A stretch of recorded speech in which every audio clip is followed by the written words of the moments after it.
P.I. Dave, stop making stuff up, Mary said. Less time on adult sites and it won't seem like anything. I'm telling you, she's harassing me, I told my wife. She's always winking and smiling, and last time she pinched my ass. Of course, I have you so attractive that even my mother is crazy about you, laughed my wife. And the salesgirls in the store call for a date. Colleagues at work invite you to fix the outlet, and all the girls on the street directly devour eyes. Enough already. Mom's just happy to have such a wonderful son-in-law. Mary pecked me on the cheek and ran off to finish dinner, leaving me to ponder. Maybe it really does seem that way, I thought. Helen is my mother-in-law after all. She wouldn't just go and seduce her own son-in-law.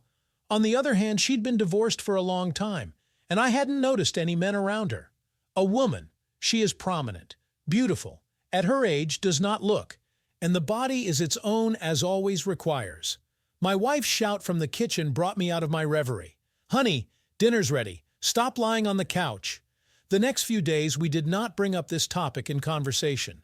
Then one night Mary told me she was being sent on a business trip to a neighboring state. Well, Kitty, I will not be long, caressed me wife, when I expressed my dissatisfaction with her frequent departures. I'll be back in 2 weeks, and you're a big boy. You'll manage without me. I told my mom to come and visit and feed the cat while you were at work, and so you wouldn't be so sad to let me go. With those words, Mary threw me on the bed and opened my robe. There's enough food in the fridge for a couple or 3 days. Clothes are washed and ironed. I admonished my spouse before getting into a cab to the airport. That's it. Don't miss me, beloved husband. After kissing my wife goodbye and waving goodbye to the departing car, I returned home. I hadn't seen Helen for a whole week. A well-fed cat and delicious food on the stove told me that she had been visiting us during the day while I was at work. I was quite happy with this arrangement. However, coming home Friday evening, I noticed lights in the kitchen and one of the rooms. "Hello, son-in-law." My mother-in-law greeted me playfully from the doorstep. "You must be tired. I couldn't come in this afternoon. I had a lot of things to do, so I thought I'd stop by tonight so you wouldn't go hungry." "Thank you, Helen," I thanked her. "You come by every day and help out. It's embarrassing. It's embarrassing when the neighborhood kids look like you. And here is family help. Sit down at the table or the soup will get cold. And there's rice and cutlets and tea and scones. You like scones?" "I do," I answered honestly, not suspecting a trick. But first a shower. The cool jets of water washed away all traces of the hot July day and made me relax. And delicious homemade borscht completely erased from my memory the cares of today, leaving only a taste orgasm from the unparalleled food. "Maybe you need some more tea?" my mother-in-law asked, watching me appetizingly eating fresh, crispy buns with raisins. "Uh-huh," I could only answer with a full mouth. After my glass had emptied again, Helen came up behind me, put her hands on my shoulders, and began to massage me leisurely. "You don't take care of yourself, son-in-law. You work and work all day and all night. And when to live? Youth is not eternal. I know it myself." I was very surprised by such frivolous treatment, and the very conversation with my wife came back to my memory. Maybe it still does. Thanks for dinner, but it's time to get some rest. Tomorrow is a busy day, so an early night's sleep would be nice. After these words, I got up with the firm intention of heading to the bedroom and saying goodbye to my favorite mother-in-law until my next visit.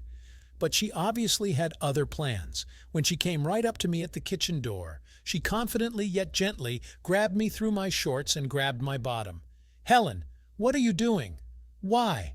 "But Mary—" I hesitantly tried to pull away, but felt my body react treacherously to the touch. "Mary, that's good, but you don't seem to mind much yourself." My mother-in-law winked playfully at me as she continued her caresses through my shorts. "She doesn't even have to know about it." After these words, she in one movement tore off the interfering cloth from me and knelt down on her knees. I could not resist such insistence of my mother-in-law. We did with her what she wanted from me for so long. During the last week of my wife's business trip, my mother-in-law did not make me bored. She visited me every evening, and without unnecessary foreplay, we were in bed with her. We went to meet my wife together. "How are you doing without me? Did not miss?"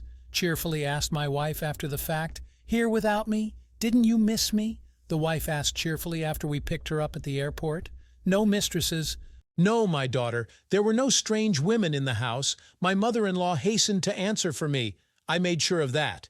And Dave promised me to fix the kitchen faucet because it's dripping and dripping. I can't stand it anymore. You'll come by tomorrow, won't you, son-in-law? Of course, Mom, I replied with a smile and winked enigmatically at Helen, my spouse, after we met her at the airport. No mistresses. No, my daughter. There were no other women in the house. My mother-in-law hastened to answer for me. I made sure of that.